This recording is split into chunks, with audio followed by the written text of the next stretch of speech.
बिस्मिल्लाहिर्रहमानिर्रहीम। अस्सलामु अलैकुम रहमतुल्लाहि वबरकातुहू।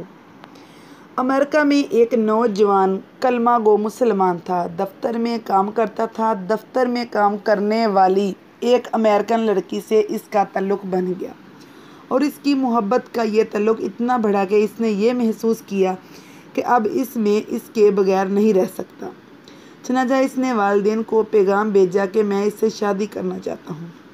इसके वालिदैन ने कहा कि हमारी कंडीशन है कि हम ईसाई हैं, आपको अपना दीन छोड़कर ईसाई बनना पड़ेगा, वालिदैन से कतई तल्लुक़ करना पड़ेगा, अपने आप को यानी कि आप अपने मुल्क जो है वापस नहीं जाया करेंगे, अपने आप को इधर ही रखेंगे। जिस माशरे में आप रहते हैं इससे बिल्कुल आप मिला ही नहीं करेंगे। अगर आप ये सब शराइत पूरी कर सकते हैं तो हम अपनी बेटी की शादी करा देंगे। ये अपने जज्बात में इस कदर मगलूब था कि इसने ये तमाम शराइत को कबूल कर लिया और इसने शादी कर ली। मुसलमान बड़े परेशान, कभी कभी वो इसको तलाश करने की कोशिश करते मगर ये इनसे मिलने से घबराता। कभी कहीं किसी को देख लेता तो दूर ही कतराता और जाता, भाग जाता। भला आखिर लोग थक गए।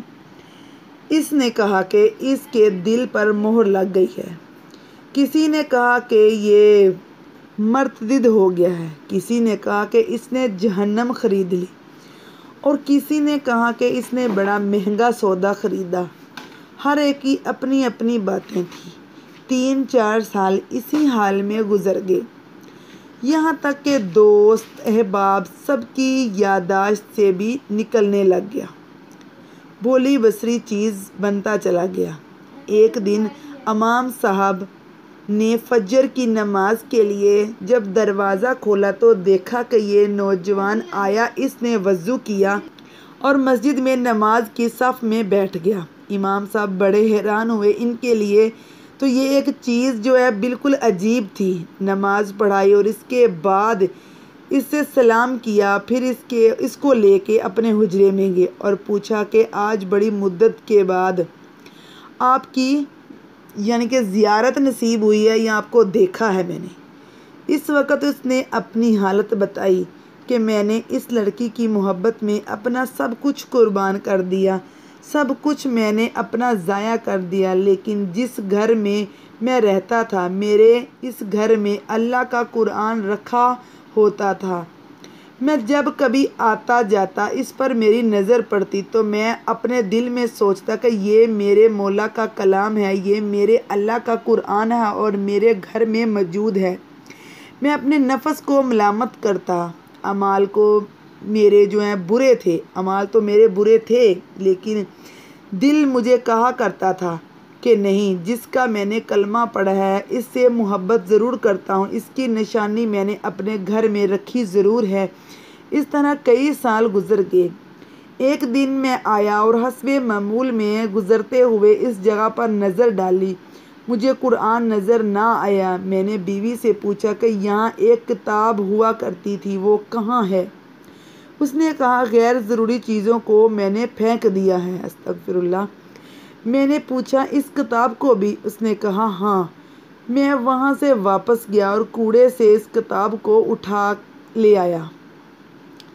जब लड़की ने देखा कि ये बहुत ज़्यादा इस किताब का एहसास कर रहा है तो वो भी एहसास करने लगी कि आखिर वजह क्या है। मैंने कहा कि बस मैं इस किताब को रखना चाहता हूँ। इस लड़की ने जब देखा कि ये अरबी में है तो इसने कहा हाँ, कोई ना कोई इसका ताल्लुक़ इस्लाम से है। तो इसने कहा कि देखो कि तो इस घर में ये किताब रहेगी या मैं रहूँगी, तुम्हें इसमें से किसी एक के बारे में फ़ैसला करना होगा।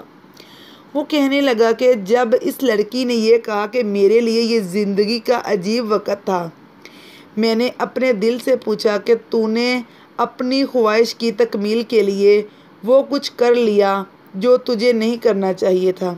आज तेरा रिश्ता परवरदिगार से हमेशा के लिए टूट जाएगा।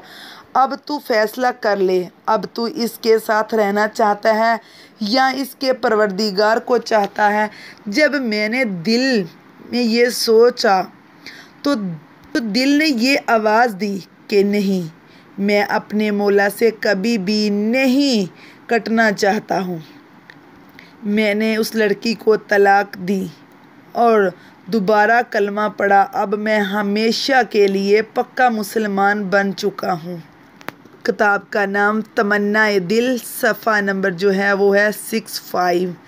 उम्मीद करती हूँ आपको आज की जो वीडियो है, ये जो कुरान मजीद की मोहब्बत वाला जो वाक़या है वो बहुत पसंद आया होगा।